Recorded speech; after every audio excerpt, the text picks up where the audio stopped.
Madame la députée de Lotbinière et leader du deuxième groupe d'opposition, question principale. Monsieur le Président, les semaines suivent, mais malheureusement, elles se ressemblent. On assiste maintenant à un festival d'enveloppes remises à des politiciens. La dernière, en date d'hier, nous indique que ce n'est pas une légende urbaine au Parti libéral, mais est-ce qu'on peut savoir si c'est une pratique courante? Présentement, ce sont les journalistes qui traquent les criminels pendant que les policiers se plaignent que leur dossier dorme sur le bureau de Louis Dionne, le directeur des poursuites pénales. Au mois de mai dernier, je déposais un courriel de M. Dionne au procureur de la Couronne demandant d'être renseigné sur tout ce qui se faisait dans le domaine de l'enquête Marteau.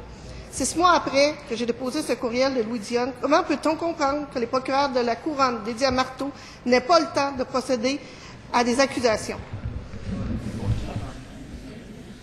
Monsieur le leader du gouvernement et ministre de la Justice. Oui, Monsieur le Président. D'abord, peut-être revenir sur les étapes.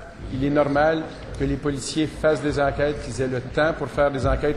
J'espère que personne ne va se lever en additionnel pour me dire que les policiers doivent précipiter leur affaire et pas faire leur enquête comme il faut. Je pense que là-dessus, on s'entend tous. C'est normal, dans le travail des policiers, un, qu'ils aient les ressources pour faire le travail, et deux, qu'ils le fassent correctement. Et c'est ce qu'ils font, Monsieur le Président. C'est la même logique pour les procureurs. Il faut qu'ils puissent s'assurer d'analyser les dossiers parce que ce qu'on cherche, pour les procureurs, ça fait partie de leur métier, Monsieur le Président, c'est de s'assurer qu'il y a des dossiers solides pour aller en cour, parce que c'est devant un juge que les coupables sont identifiés et sont trouvés.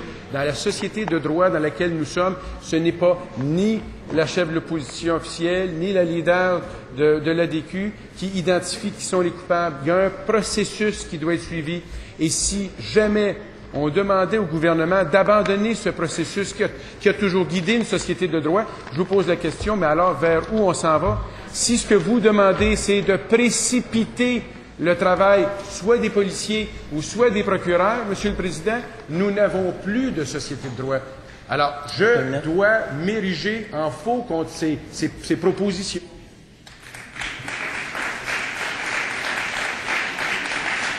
En première complémentaire, Madame la leader du deuxième groupe d'opposition. Monsieur le Président, je demande au Premier ministre, ça va prendre combien de membres repentis de la famille libérale qui brisent le silence sur les enveloppes qui circulent pour acheter les politiciens?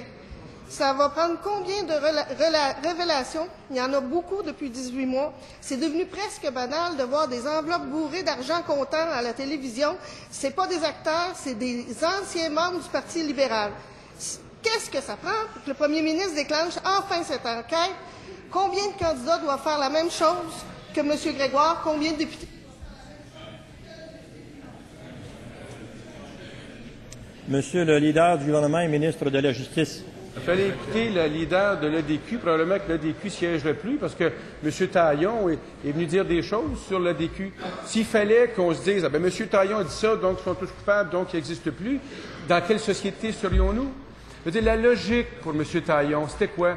Il y a des allégations, il a dit, je crois, me remémorer, qu'il a dit qu'il allait voir les policiers, c'était l'endroit où aller pour parler de ces choses. C'était bon pour le DQ, c'est bon pour le PQ, c'est bon pour le PLQ, c'est bon pour la société québécoise qu'il y ait des policiers qui sont là pour faire des enquêtes. Je m'étonne, je le dis franchement, je m'étonne que la leader se lève aujourd'hui pour essayer de faire de la partisanerie sur une question de société de droit à laquelle nous tenons de ce coup.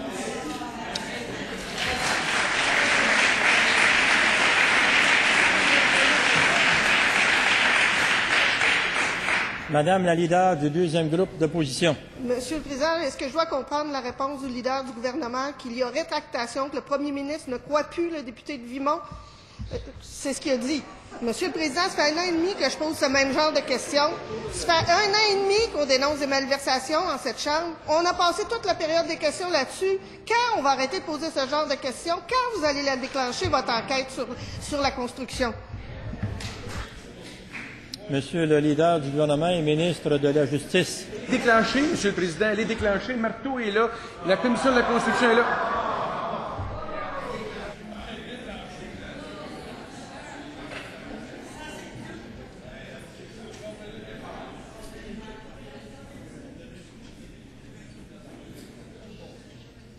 Monsieur le leader du gouvernement. Je fais juste remarquer, Monsieur le Président, qu'à chaque fois qu'on parle de la seule procédure qui existe pour mettre les gens en prison, dès qu'on parle de ça, on a des quolibets, on a des cris, parce que les gens de l'opposition ne veulent pas que nous allions mener des gens en prison. Alors, on les entend crier. Dès qu'on parle des enquêtes que nous menons, dès qu'on parle des policiers, dès qu'on dit qu'il y a des moyens d'enquête pour amener les gens en prison, on les entend crier. Est-ce à dire que pour eux, ce n'est pas un objectif poursuivi, Monsieur le Président? Nous, on a mis toutes les ressources pour qu'il soit poursuivi, et je m'étonne que la leader de l'opposition, la leader de l'ADQ se lève, encore une fois. Peut-être qu'elle devrait nous parler des 14 000 $ de l'ADQ et d'Accurso que l'ancien chef, M. Dumont,